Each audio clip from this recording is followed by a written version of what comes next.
रहता था।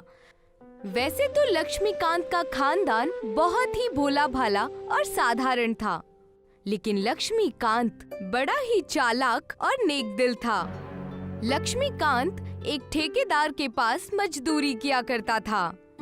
क्यों जी, आप आज किस तरफ जा रहे हैं? अपने साथ साइकिल में बिठाकर मुझे भी उस तरफ ले चलिए ना। मम्मी मैं भी साइकिल में बैठूंगी। काश तुम्हारे पिताजी इतने लायक होते कि हम दोनों को साइकिल पर बिठाकर घुमाते। तो आप ही मुझे घुमा दीजिए ना। माँ बच्ची दोनों की बहस चल रही थी कि लक्ष्मीकांत उससे कहने लगा, अच्छा बाबा ठीक है, तुम दोनों को मैं घुमा लाऊंगा, लेकिन कल। आज मुझे काम के लिए देरी हो रही है ना, तो कल। लक्ष्मीकांत अपनी बीवी और अपनी बच्ची कोमल का बेहद ख्याल रखता था। काम के वक्त काम और बाकी वक्त वो अपने खानदान को पूरा वक्त देने की कोशिश किया करता था। लक्ष्मीकांत, तुम मेरे यहाँ 10 सालों से काम कर रहे हो। बाकी मजदूरों की तरह तुम कामचोर और आलसी नहीं हो, तुम मेहनती हो। इसीलिए मैं अब तुमसे मजदूरी बंद करवा कर बस रेत लाने का और उसकी देखभाल करने का काम करवाना चाहता हूँ। जी, जैसा आप कहे मालिक। मैं मजदूरी कर करके बहुत थक गया था। अगर ऐसा आप कर दे तब तो बहुत मेहरबानी हो जाती, और तो और तुम्हें पैसे भी ज्यादा दूंगा। ठेकेदार ने अपने जेब से एक पर्चा निकाला और लक्ष्मीकांत को कहने लगा, इस पर्चे में एक पता लिखा है, वहाँ हमें 10 ट्रैक्टर रेत पहुँचानी है। क्या ये काम तुम कर पाओगे?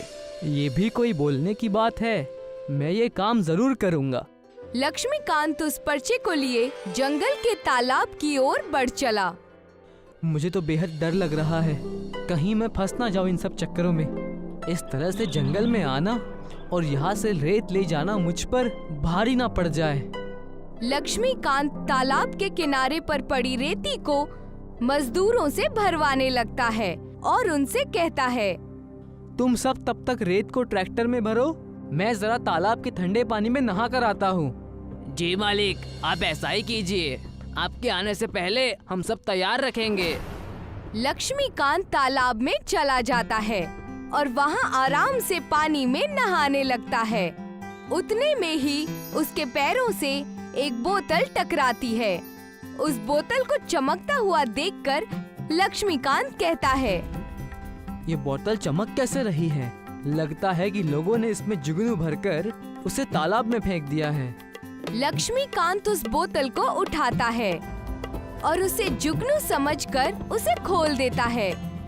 जैसे ही बोतल का ढक्कन खुलता है, उसमें से एक जिन बड़ी तेजी से बाहर निकलता है और लक्ष्मीकांत पर हमला कर देता है।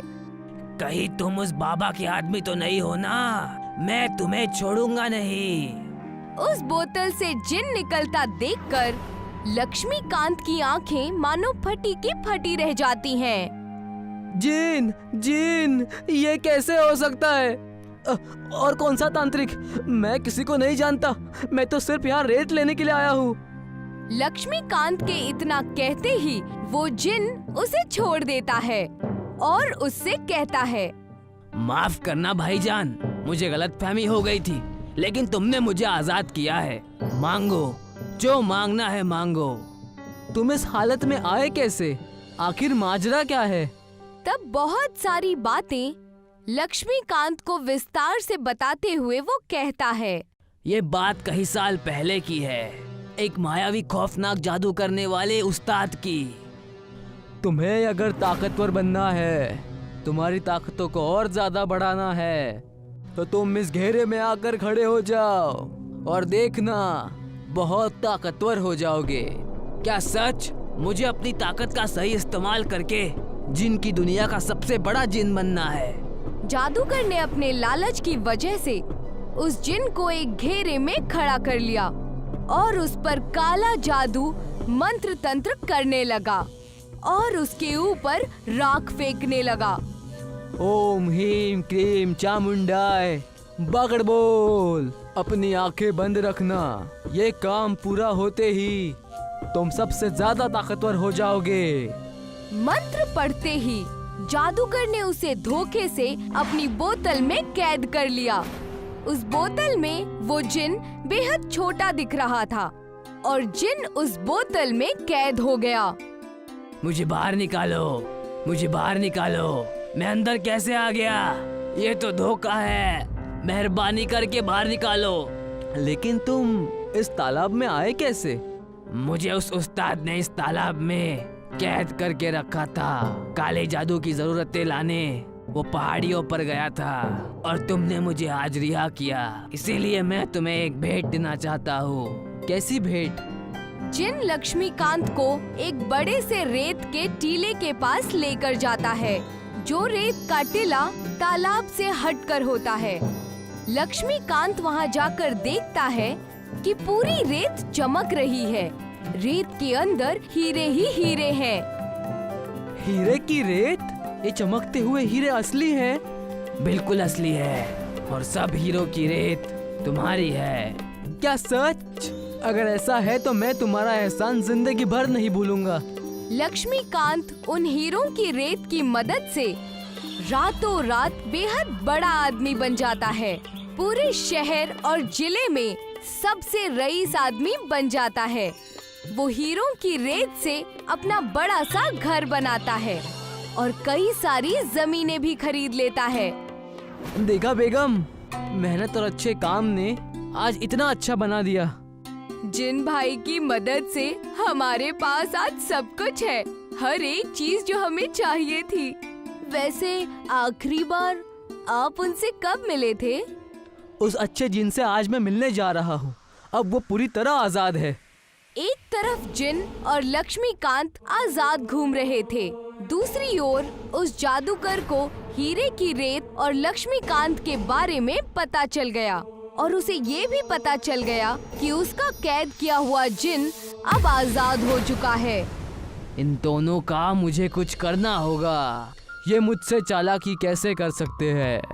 वो जादूगर उस जिन को ढूंढने लगता है और देखता है कि एक बगीचे में वो जिन और लक्ष्मीकांत बातें कर रहे थे। ये सब कुछ तुम्हारी वजह से ही हो रहा है। अगर तुम ना होते तो मैं आज भी मजदूरी ही कर रहा होता। शुक्रिया, तुम्हारा लाख लाख शुक्रिया। ये भी कोई कहने की बात है? तुमने मुझे उस उस्ताद के चंगुल से आजाद किया, इसीलिए मैंने तुम्हें एक तोहफा दिया। उन दोनों को बातें करता देख जादूगर जिन और लक्ष्मीकांत के सामने जाकर कहता है, बेहद एक दूसरे का साथ निभाया जा रहा है। मुझे भूल गए। उस जादूगर को वहाँ देखकर लक्ष्मीकांत बेहद डर जाता है। तब वो जिन कहता है, डरो मत लक्ष्मीकांत, ये हमारा अब कुछ नहीं बिगाड़ सकता। लगता है तुम मेरे ताकत को भूल गए हो। याद दिलाऊं क्या? तुमने मुझे धोखा देकर कैद किया था, अब तुम मेरा कुछ नहीं बिगाड़ सकते। जिन की बात सुनते ही उस जादूगर ने अपने कमंडल में से राख निकाली और उस जिन के ऊपर फेंक दिया, जिससे बचते हुए वो जिन वहाँ से कूद गया। लक्ष्मीकांत ये सब दूर खड़ा हुआ देख रहा था। अब मेरी बारी। उस जिन ने अपने ताकत से उस जादूगर को रस्सी से बांधकर कहने लगा, देखा, मैंने कहा था ना, इस बार तुम मेरा कुछ नहीं बिगाड़ सकते। मुझे माफ करना, मुझसे गलती हो गई। आइंदा ऐसी गलती कभी नहीं होगी। जिन जादूगर को अच्छा सबक सिखाता है।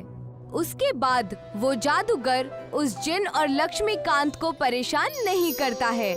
लक्ष्मीकांत अपनी बच्ची को एक बड़े से स्कूल में पढ़ाता है और अपने खानदान के साथ उन हीरों की रेत की मदद से खुशी खुशी रहने लगता है और रेती का सबसे बड़ा कारोबारी बन जाता है।